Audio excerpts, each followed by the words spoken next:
if cos theta equal to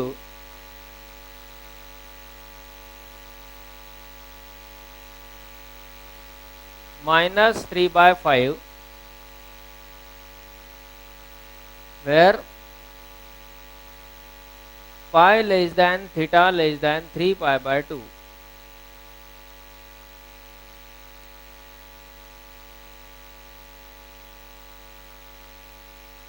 आणि value find करायची आहे. and find the value of cosec theta plus cot theta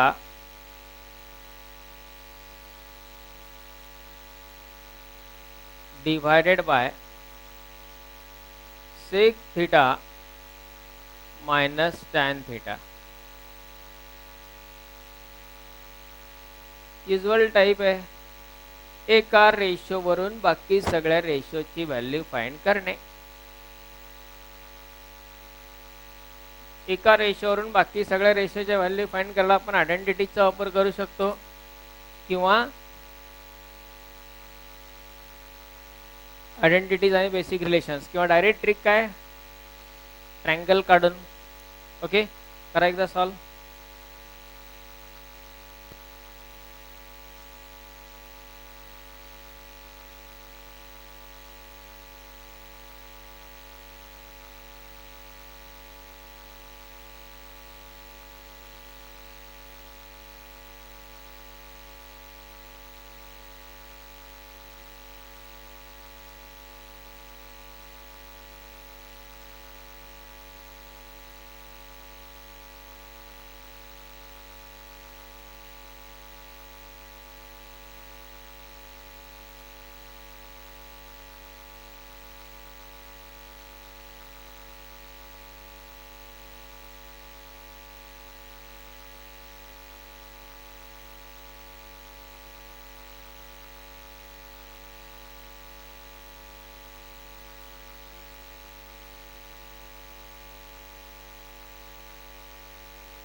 yes, काय येतं value?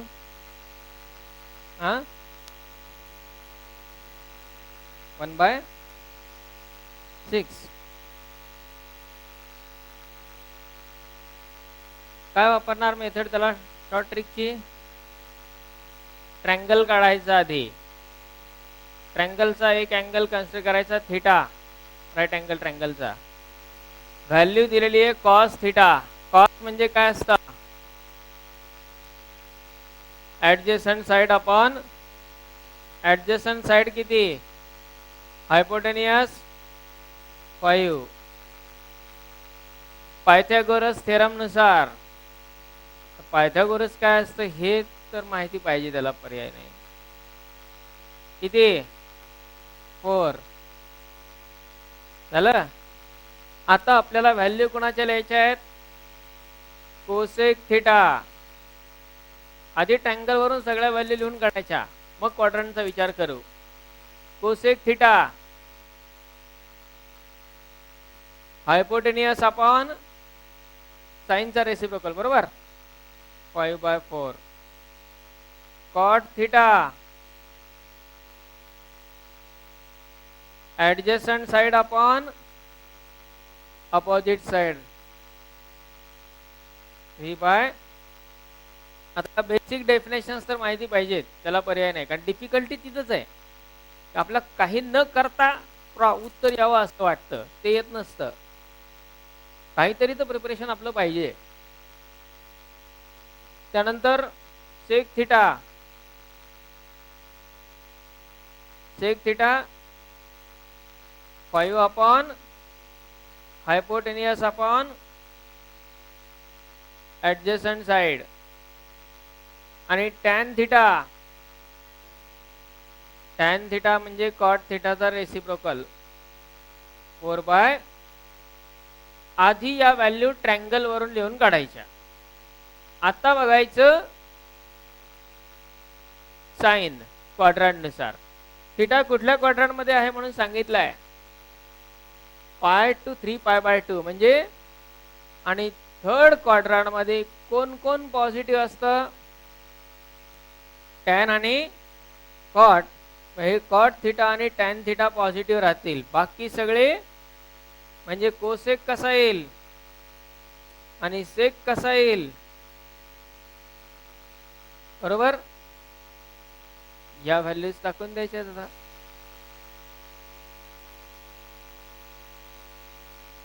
Cosec theta -5/, plus cot theta plus 3/, divided by sec theta -5/3 आणि minus tan theta 4/3. Denominator सारखे आले, फ्रॅक्शनचं पण calculation फार अवघड नाहीये. -5/4 प्लस 3/4 -2/4 आणि -5/3 -4/3 -9/. मायनस मायनस दोन्ही कॅन्सल होऊन जातील, प्लस होईल. 2/4 म्हणजे 1/2 आणि 9/3 म्हणजे 3, बरोबर. पैकी आता हा 2 डिनॉमिनेटरला आहे, तो ह्या 3 ला मल्टिप्लाय होत असतो, बरोबर. म्हणजे 1/6.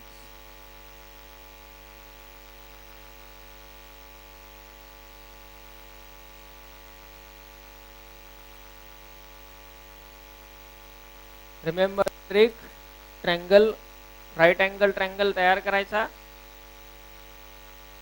पायथागोरस थेरम वापरून तिन्ही साइड्स 2 तर दिलेल्या असतात, त्यावरून एक शोधायची.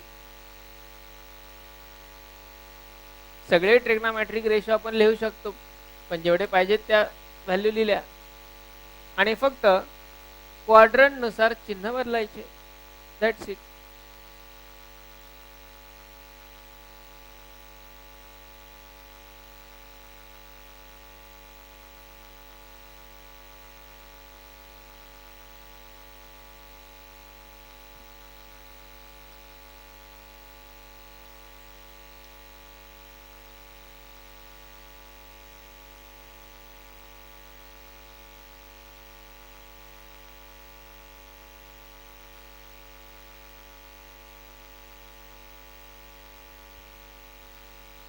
Completed.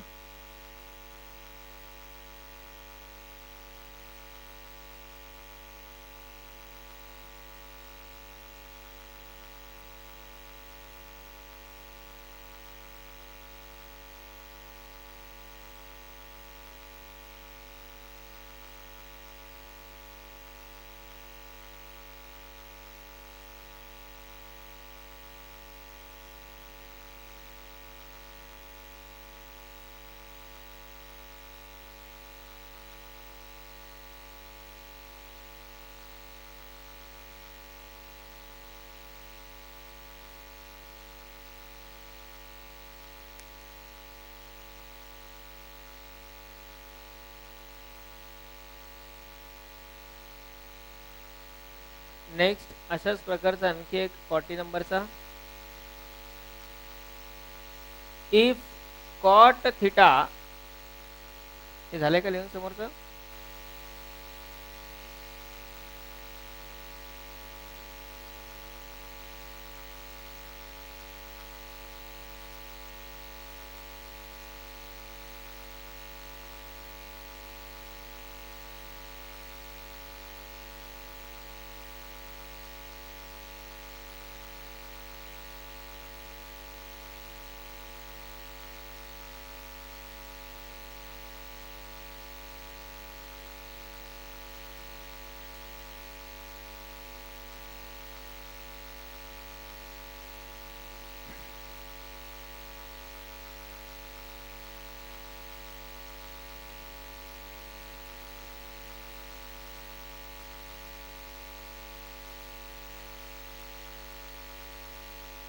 झालंय.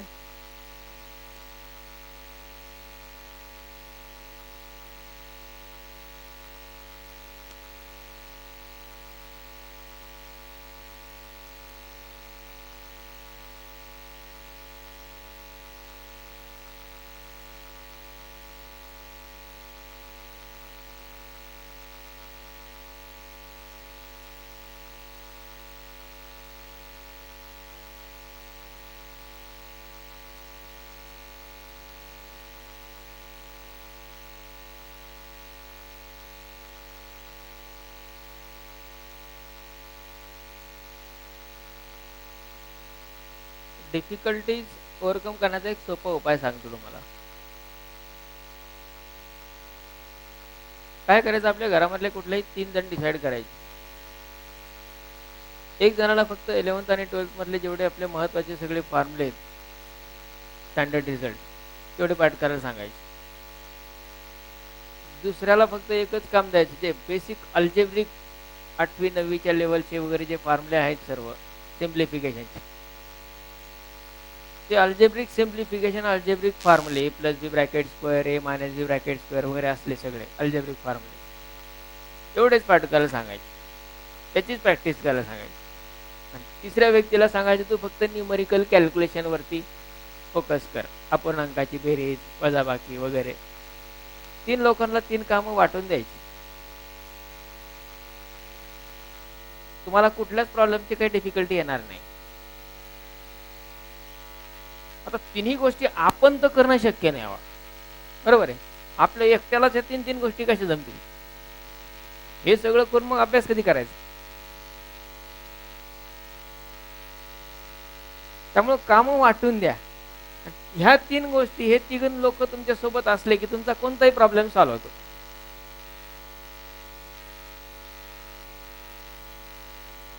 परीक्षेत घेऊन जा त्यांना सोबत, त्यांना सांगायचं हे 3 ब्रेन आहेत माझे, एका ब्रेन मध्ये काही एवढं सगळं बसत नाही, त्यामुळे माझ्याकडचा काही डेटा ह्या मेमरी कार्डमध्ये, काही डेटा ह्या मेमरी कार्डमध्ये आणि काही डेटा ह्या मेमरी कार्डमध्ये स्टोअर केलेला आहे.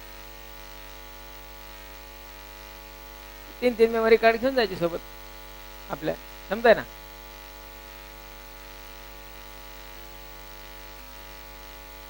फक्त 3 गोष्टी आहेत त्याच्यावरती फोकस करणं गरजेचं आहे.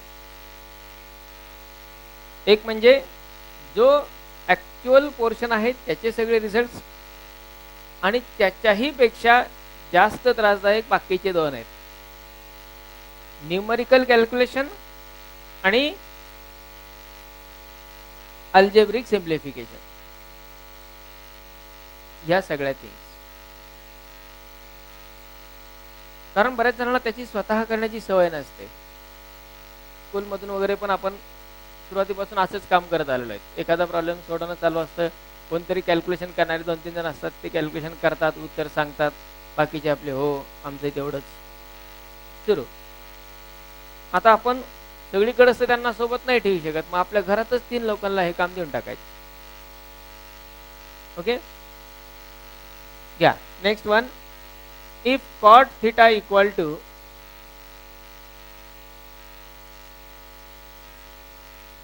cot theta equal to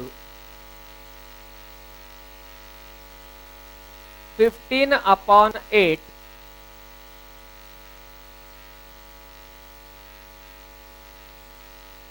then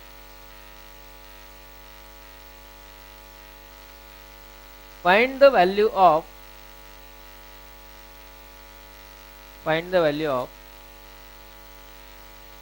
2 plus 2 sin theta into 1 minus sin theta divided by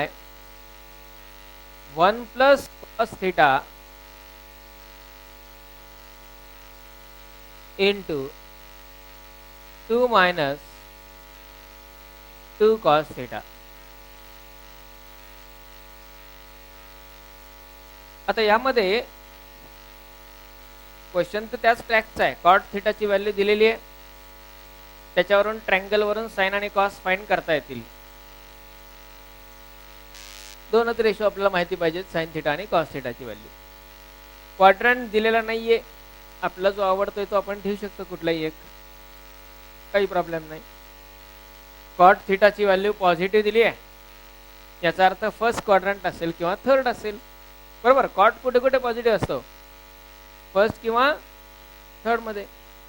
मग आता ट्रँगल वरून त्या साइन कॉसच्या व्हॅल्यू काढता येतील. पण जी दिलेली टर्म आहे ती व्यवस्थित आपण ऑब्झर्व केली तर काम आपलं आणखी इझी होऊ शकतं. ते कसं, म्हणजे याला आत्ताच्या ट्रॅकनं सोडवता येईलच. कॉट वरून ट्रँगल काढून साइन कॉस्ट शोधायचे, साइन कॉस्टच्या किमतीत टाकून द्यायच्या, कॅल्क्युलेशन करायचे. बरोबर, पण दिलेली टर्म नीट ऑब्झर्व करा. न्यूमरेटरला पहिल्या ब्रॅकेट मधून 2 कॉमन येतोय, 1 प्लस साइन थिटा शिल्लक राहील. बरोबर का? आणि दुसरा ब्रॅकेट काय, 1 minus sine theta as it is. Observations महत्वाचे आहेत. डिनॉमिनेटरलाही पहिला ब्रॅकेट तसाच राहील 1 प्लस कॉस थिटा, पण दुसऱ्या ब्रॅकेट मधून 2 कॉमन येईल, ब्रॅकेट मध्ये येईल 1 मायनस. आता इथे हे 2 कॅन्सल आणि टर्म कशा दिसत आहेत, ए प्लस बी इंटू ए मायनस बी. आठवतात का कॉन्जुगेट टर्म? हे ऑब्झर्वेशन आपलं प्रॉपर पाहिजे. ए प्लस बी इंटू ए मायनस बी काय, ए स्क्वेअर मायनस म्हणजे 1 square minus sign square theta. आणि डिनॉमिनेटरला काय, ए प्लस बी इंटू ए मायनस बी, 1 मायनस. आता 1 मायनस साइन स्क्वेअर थिटा म्हणजे कोण, 1 minus sign square theta cos square theta आणि 1 मायनस कॉस स्क्वेअर थिटा म्हणजे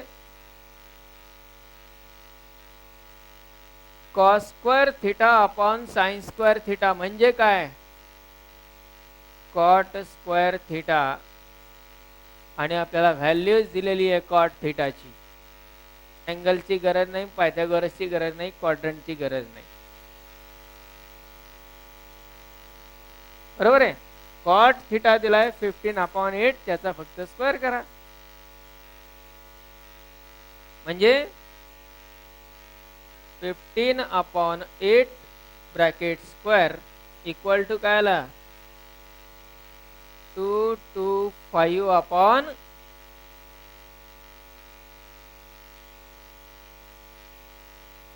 कळलं.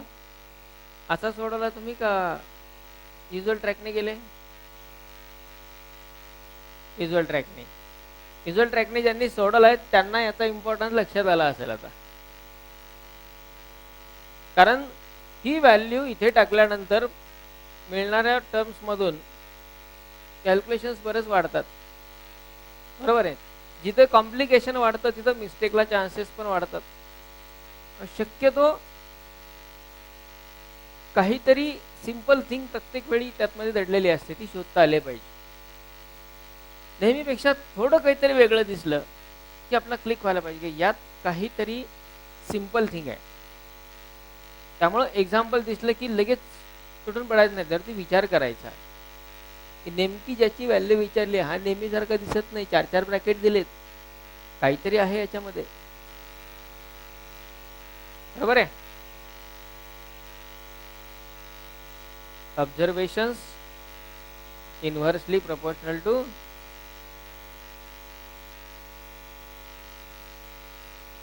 काय, डॉन्की वर्क का skill work? Donkey work directly proportional to skill work.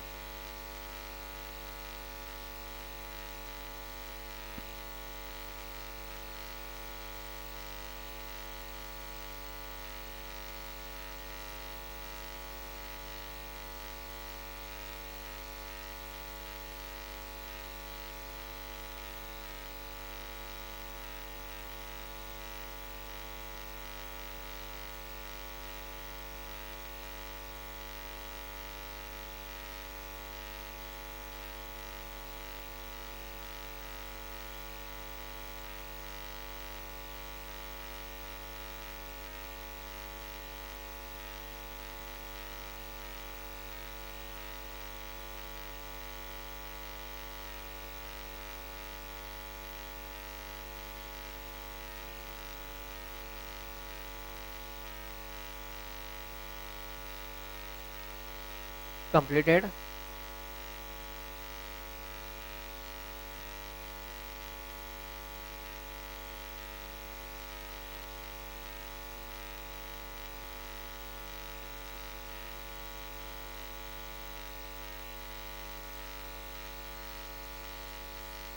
Then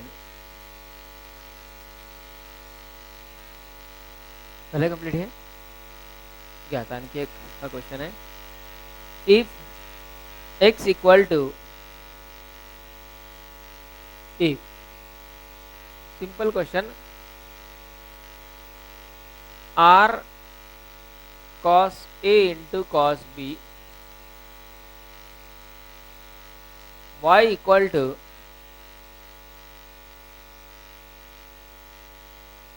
r cos a into sin b,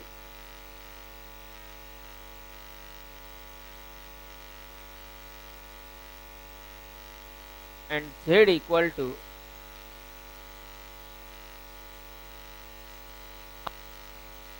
r sin a.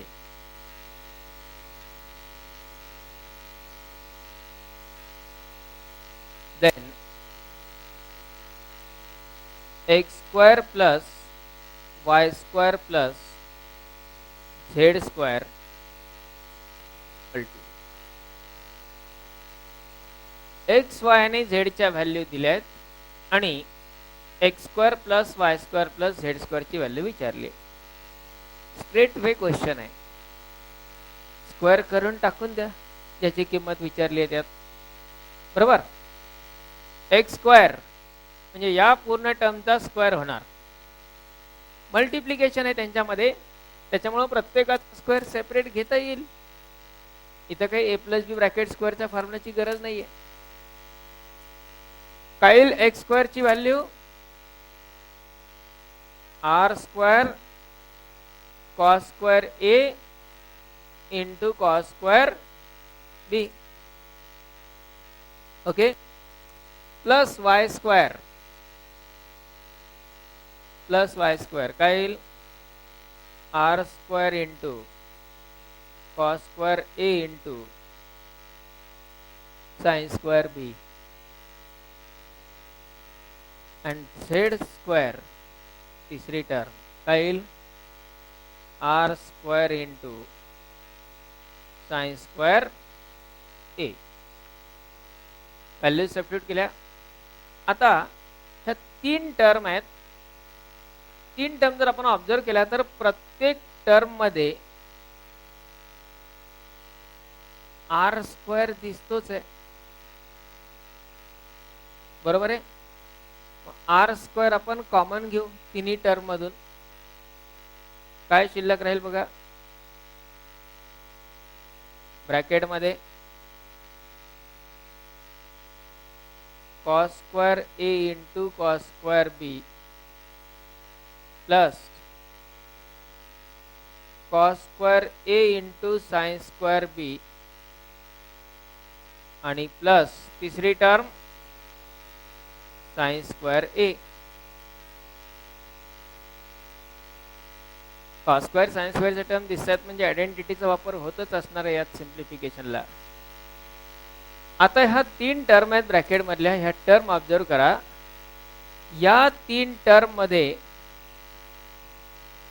पहिल्या दोन term जर आपण पाहिल्या त्यातनं काय कॉमन येत नाही बरं? काय कॉमन येत आहे?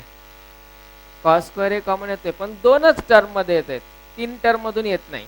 बरोबर, हा आर स्क्वेअर ऑलरेडी आपण तिन्हीतून बाहेर काढलेला आहे, त्याला बाहेरच ठेवा. आता पहिल्या दोन टर्म साठी कॉस स्क्वेअर ए कॉमन घेतला तर ब्रॅकेटला काय शिल्लक राहील? Yes, cos square B plus sine square बी आणि प्लस तिसरी टर्म सेपरेट लिहिली, त्याला ब्रॅकेटच्या मध्ये नाही घेतलं. तिसरी term sine square A as it is. आता काय cos square B plus sine square B, त्याची व्हॅल्यू काय? Cos square theta plus sine square थिटाची व्हॅल्यू 1 असते, पण तो थिटा दोन्ही ठिकाणी सेम पाहिजे. इथे कॉस स्क्वेअर पण अँगल बीच आहे आणि साइन स्क्वेअर पण अँगल बीच आहे. Cos square B plus sine square B ची व्हॅल्यू 1 येणार. म्हणजे शिल्लक काय राहील? R square in bracket. पहिली टर्म काय राहिली? कॉस स्क्वेअर आणि मल्टिप्लाइड बाय 1 असला तर काही फरक पडणार नाही, प्लस दुसरी टर्म साइन स्क्वेअर आणि cos square A plus sine square A परत 1 म्हणजे इक्वल टू काय आला?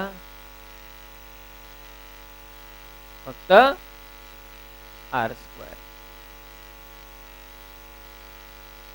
गॉट दिस? जसं आपण ट्रिग्नोमेट्रीच्या सुरुवातीला पाहिलं होतं, सर्कलचं equation X square plus Y square equal to R square Cartesian, आणि त्याचेच parametric equation X equal to R cos theta Y equal to R sine theta येतात. तसं हे पण स्टँडर्ड इक्वेशन आहेत. X square plus Y square plus Z square याची value equal to काय आली? This is the standard equation of sphere. Sphere माहिती आहे ना? स्फिअरचं इक्वेशन आहे हे कार्टेशियन फॉर्म मधलं आणि त्याचेच पॅरामेट्रिक इक्वेशन्स हे असतात. ते आता पुढं हायर मॅथमॅटिक्स मध्ये येणार आहे, सध्या गरज नाही, सध्या एक्झाम्पल फक्त सिम्प्लिफाय करणे. आता हेच एक्झाम्पल या प्रकारे विचारलं सीईटी लेवल होते, यालाच जेई लेवल मधून जर कन्सिडर केलं तर काय घडतं बघा.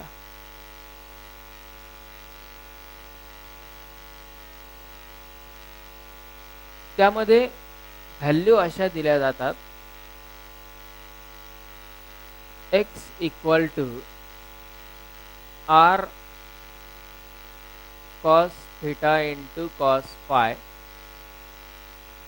y equal to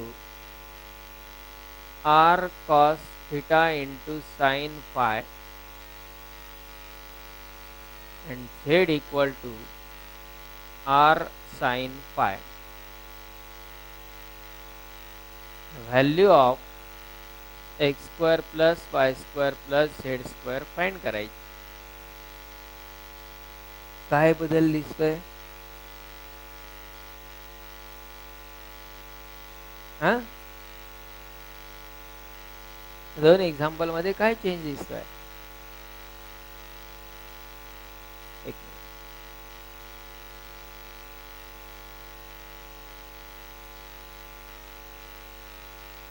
R sine theta.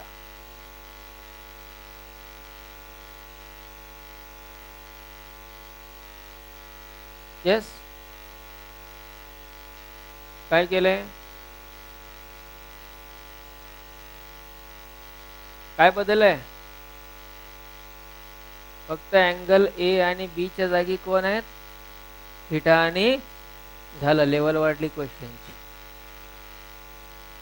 A B C D म्हणजे हे आपल्या सेंट्रल महाराष्ट्रीयन लोकांचं स्टेट लेवलला theta, beta, gamma, alpha, delta हे मोठ्या लोकांची काम. नॅशनल लेवल नोटेशन्स मध्ये फक्त अशा प्रकारे व्हेरिएशन्स होतात बऱ्याच ठिकाणी, त्यामुळे आपल्याला या प्रकारच्या नोटेशन्सची पण सवय पाहिजे. दिसेल तुम्हाला क्वेश्चन बँक मध्ये हा क्वेश्चन पुढे, आणि त्याही वेळी तुम्ही डिफिकल्टी म्हणून विचारणार.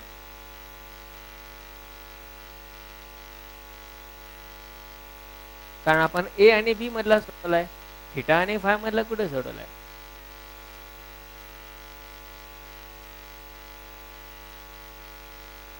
ओके, कंप्लीट दिस.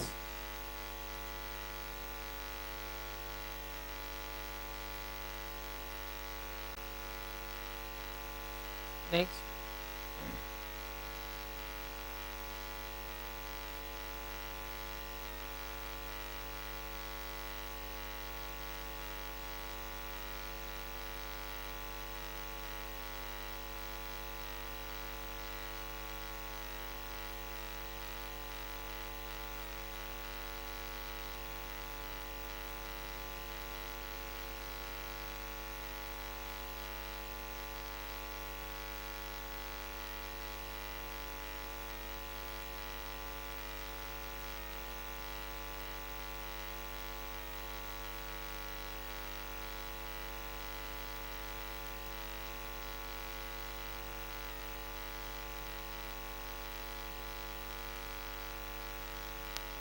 झाले का?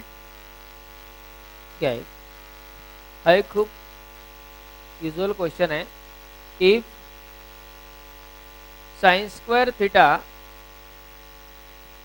If sine square theta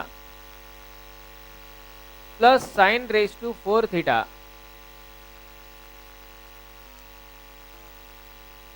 if sin square theta plus sin raised to 4 theta equal to 1, then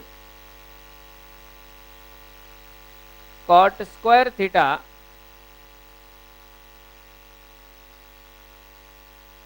plus cot raised to 4 theta याची व्हॅल्यू विचारली आहे. आता असे बरेच क्वेश्चन आहेत, हा एक आहे sine square theta plus sine raise to 4 theta equal to 1. याच्यावरूनच cos square theta plus cos raise to 4 theta याची व्हॅल्यू विचारलेला पण एक क्वेश्चन आहे.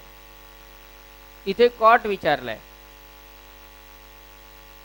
आणखी एका एक्झाम्पल मध्ये cos square theta plus cos raise to 4 theta याची व्हॅल्यू दिलेली 1. वेगळी व्हॅल्यू पण आहे. त्याच्यावरून sine square theta plus sine raise to 4 theta विचारला. म्हणजे सगळे प्रॉब्लेम एक ट्रॅकचे. काय करायचं यामध्ये आयडेंटिटीचं नॉलेज व्यवस्थित पाहिजे. फक्त हा साइन स्क्वेअर थिटा पलीकडे घेतला की आयडेंटिटी तयार होणार आहे.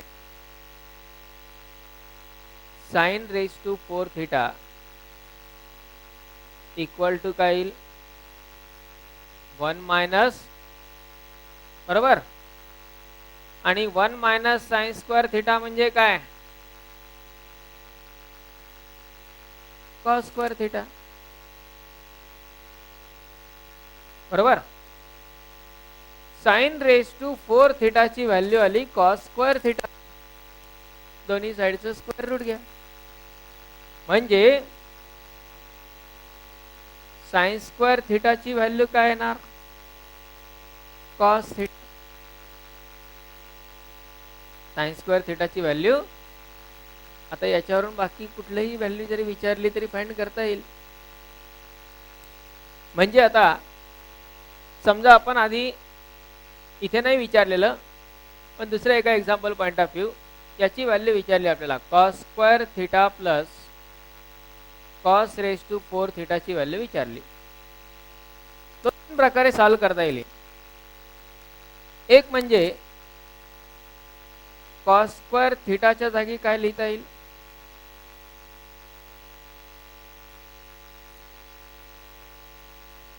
Sine raise to 4 theta. But what about cos raise to 4 theta.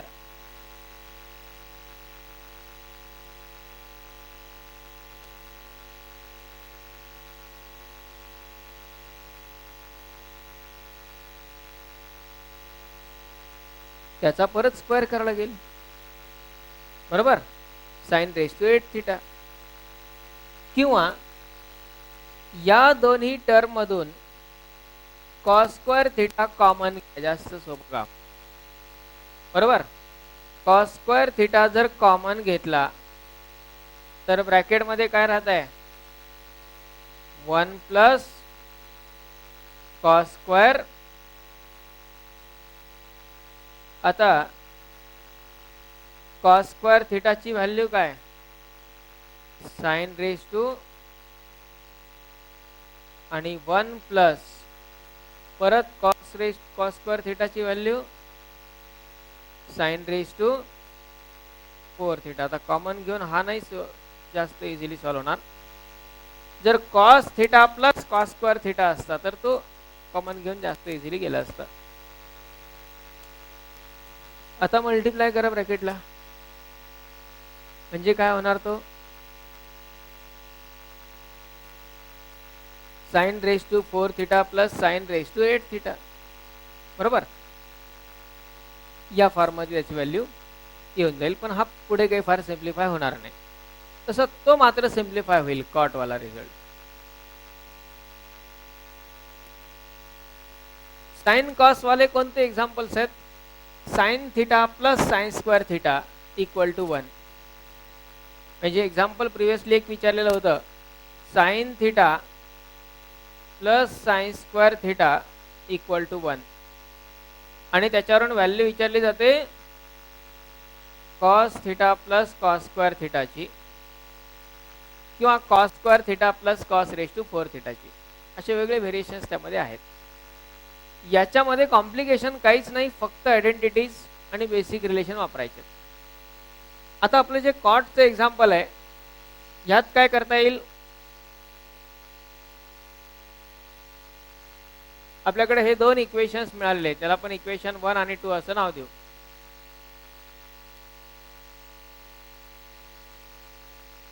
आणि हे इक्वेशन यूज करत असताना आपल्याला सिम्प्लिफाय काय करायचं आहे डिपेंड्स ऑन ऑप्शन. ऑप्शन मध्ये ज्या फॉर्म मध्ये व्हॅल्यूज दिलेल्या आहेत त्या फॉर्म मध्ये कन्वर्ट करायचं आहे. ऑप्शन्स काय दिलेले त्यामध्ये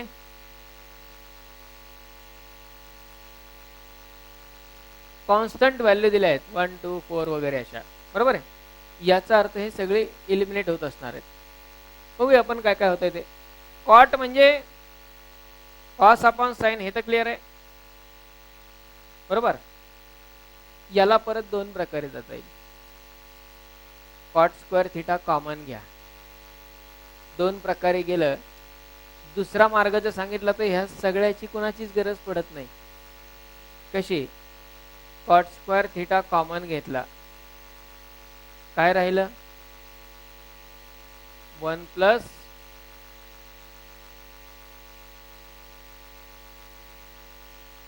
कॉट स्क्वेअर थिटा हा तसाच ठेवू आपण. 1 प्लस कॉट स्क्वेअर थिटा म्हणजे किती?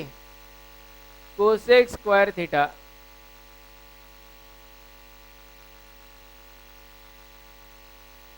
आता मल्टिप्लिकेशन आलं त्यांच्यात, बरोबर आहे. कॉट स्क्वेअरला आपण cos square theta upon sign square theta लिहू शकतो,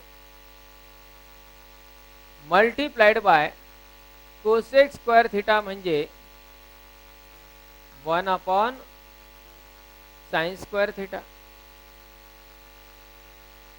म्हणजे न्यूमरेटरला काय आला? फक्त कॉस स्क्वेअर थिटा, आणि डिनॉमिनेटरला साइन रेज टू, आणि इक्वेशन 1 वरून ते दोन्ही सारखेच आहेत. बघा इक्वेशन 1 काय आहे ते.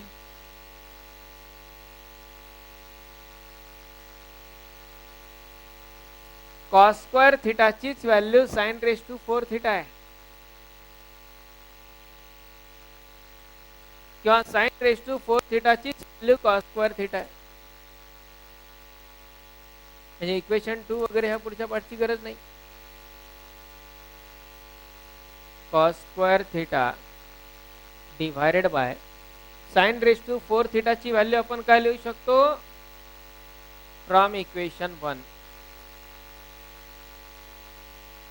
Cos square theta cancel, equal to काय आला?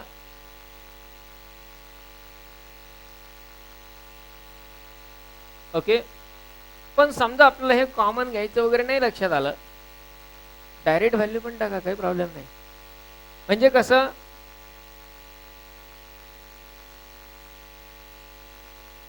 दुसरा मार्ग, वेगळ्या मेथड मी याच्यासाठी सांगतो की आपल्याला ऐन वेळी काय मेथड लक्षात येईल हा सोडत असताना, ते महत्वाचं. हेच एक्झाम्पल आणखी एका प्रकारे.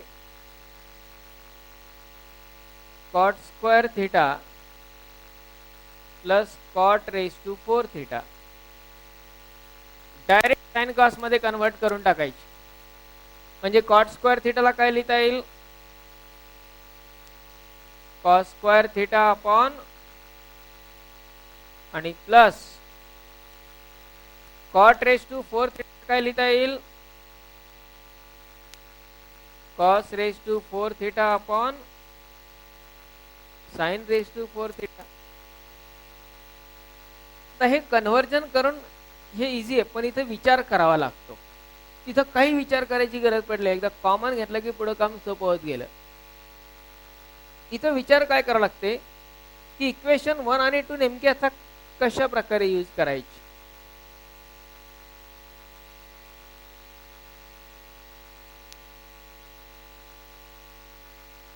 येस,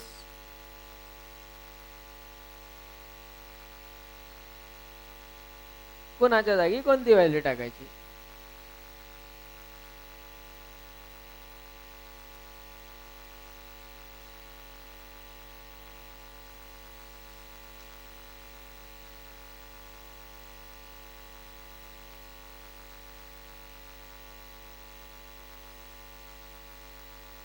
कारण त्याच्यानुसार वेगवेगळ्या स्वरूपातले उत्तर तयार होणार आहेत, आणि म्हणून प्रॉब्लेम वाढतो. यस, कुणाच्या जागी काय व्हॅल्यू टाकायची? पहा आपण काय काय पर्याय आहेत आपल्याकडे. एक तर ह्या साइन रेज टू 4 थिटाच्या जागी आपण कॉस स्क्वेअर थिटा लिहू शकतो, किंवा साइन स्क्वेअरच्या जागी कॉस थिटा लिहू शकतो. वाटल्यास आपण इक्वेशन 1 आणि 2 वरून त्या दोन व्हॅल्यू लिहून जे लक्षात येईल. हा पहिला cos square theta as it is ठेवला. डिनॉमिनेटरला इक्वेशन 2 वरून साइन स्क्वेअर थिटाची व्हॅल्यू काय? Cos theta plus cos raise to 4 theta तसाच. डिनॉमिनेटरला साइन रेज टू 4 थिटाची व्हॅल्यू कॉस स्क्वेअर थिटा. काय केलं आपण? आधी सगळे कॉस मध्ये आणले. काहीतरी तर होईल ना त्यांचं कॅन्सलेशन वगैरे. सगळे कॉस मध्ये आणून टाकले. आपण सगळे साइन मध्ये पण कन्वर्ट करू शकतो, काही प्रॉब्लेम नाही. आता इथं एक कॉस थिटा कॅन्सल झाला.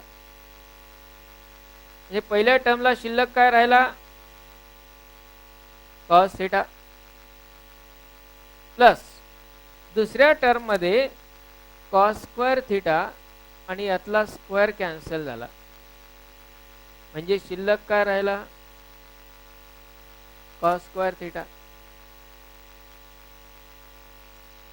पुढे याचं काय करायचं? पुन्हा काम डबल होतंय. कसं? आपल्याला सिम्प्लिफाय करायचंय, रिड्यूस करायचंय. इक्वेशन 2 वरून परत कॉस थिटाची व्हॅल्यू आपण काय लिहू शकतो? आता एकट्याचीच व्हॅल्यू टाकायची, एकाच टर्मची, पहिल्या. दुसऱ्या टर्मची नाही टाकायची, बरोबर? नाही तर दोन्ही टर्मच्या परत व्हॅल्यू टाकले की ते परत सगळे साइन मध्ये येऊन जातात, काहीच होत नाही पुढे त्यांचं. त्यामुळे ऑब्झर्वेशन आणि थिंकिंग इथे करावं लागतं. एक्झाम्पल पाहिलं की पटकन पहिली स्टेप आपल्याला ही सुचणार आहे, पण त्याला हे थिंकिंग आहे. जर पहिली स्टेप आपल्याला ती कॉमन घेण्याची सुचली तर ते जास्त इझिली जातं. ओके, आपण इक्वेशन 2 वरून कॉस थिटाच्या जागी साइन स्क्वेअर थिटा लिहू. इथे काय होईल? Sign square theta plus cos square theta आणि इक्वल टू काय? ट्रिग्नोमेट्री असंच आहे, तिथल्या तिथेच फिरतात सगळ्या ह्या व्हॅल्यू.